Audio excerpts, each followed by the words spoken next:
Dracula, the immortal legend. It's night in the mountains of Transylvania. The wind drifts through the trees like a whisper.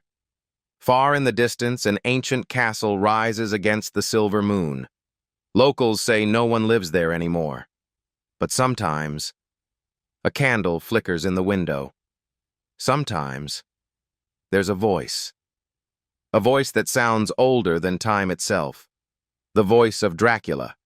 But who was he really? A monster born from nightmares?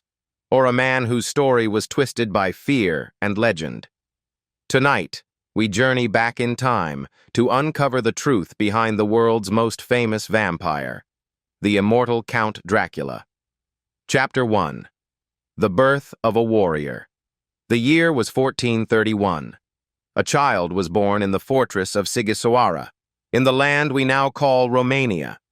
His name was Vlad. His father, Vlad Dracula, was a knight of the Order of the Dragon, a secret brotherhood sworn to defend Christianity from the Ottoman Empire. The boy inherited his father's name, Dracula, meaning son of the dragon.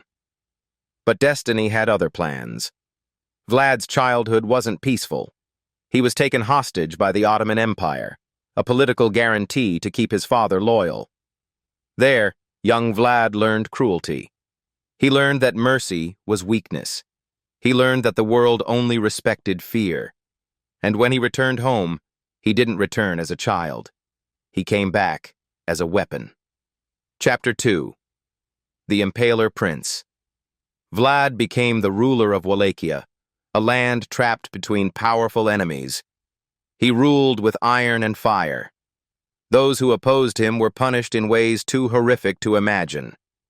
He ordered thousands to be impaled, their bodies raised on wooden stakes outside the capital. To some, he was a hero who protected his people from invasion.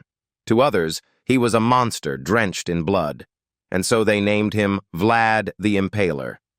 But beneath that brutality was strategy. Vlad believed terror could bring order. He thought fear could create peace. Instead, it cursed his name forever. Chapter 3. The Fall and the Curse. War never ends kindly. Vlad was betrayed, captured, and later released, only to find his kingdom in ruins. His wife was gone. His allies had abandoned him. Even his faith had turned to dust.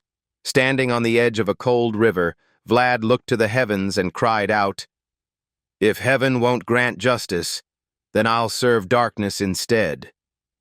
And legend says, darkness answered. A shadow appeared, offering him eternal life.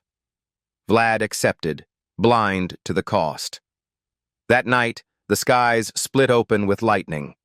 When the storm cleared, Vlad was no longer human. His eyes burned red, his heart no longer beat, and his thirst was for blood. Chapter 4. The Birth of Dracula. Centuries passed. The world forgot the name Vlad the Impaler, but stories began to spread. About a nobleman who never aged, who lived alone in a castle, who slept by day and walked by night. They called him Count Dracula. He spoke softly. He moved like a shadow. And when he smiled, two sharp teeth gleamed in the moonlight. Villagers who wandered too close to his castle were found pale and lifeless, their blood drained, their bodies cold. Dracula had become more than a man. He was death, wrapped in elegance. Chapter 5. The Price of Immortality. Immortality sounds like a blessing, until you have to live it.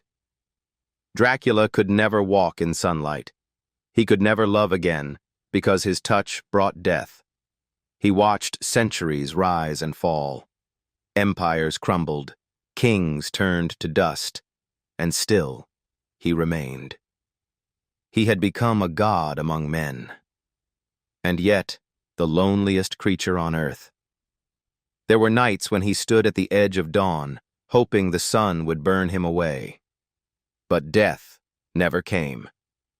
That's the cruel truth of the undead. Chapter 6. The Novel That Changed Everything. In 1897, An Irish writer named Bram Stoker published a novel called Dracula. He blended fragments of real history, the cruel prince Vlad III, the dark folklore of Eastern Europe, and humanity's eternal fear of death. Stoker's Dracula wasn't just a monster. He was charming, intelligent, and terrifyingly human. The novel changed the world. It turned horror into poetry, and the vampire into an icon. Chapter 7. Dracula in the Modern Age. More than a century later, the name Dracula still lives on. He's been reborn through movies, books, television, and games. From Bela Lugosi's Haunting Eyes in 1931 to modern portrayals that mix romance with darkness, each version carries the same cursed soul. But behind every story lies the same man, Vlad, the warrior who sought justice and found eternal damnation instead. Chapter 8.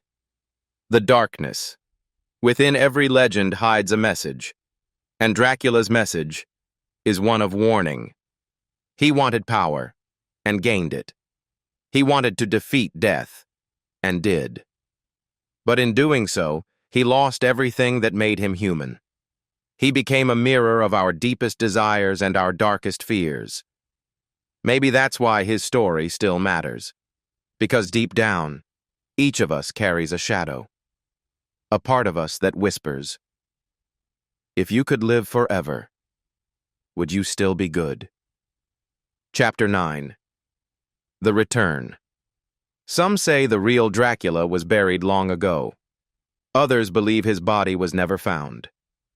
Today, tourists walk through Bran Castle in Romania, taking pictures where legends once walked. But when the sun sets and the corridors fall silent, guides say they hear footsteps, soft, slow, echoing through the empty halls, and sometimes a voice, a low, ancient whisper that says, "I am Dracula. Welcome to my home." Chapter 10. The Immortal Legacy. For nearly 600 years, the name Dracula has never died. He's more than a man, more than a monster. He's an idea, a reflection of our hunger for power, our fear of death, and our fascination with darkness. He reminds us that eternity without love is emptiness, that power without soul is corruption, and that some curses never fade. When you look into the night sky and the moon glows red, remember the name whispered through time: Dracula, the immortal one, the son of the dragon, the lord of the night.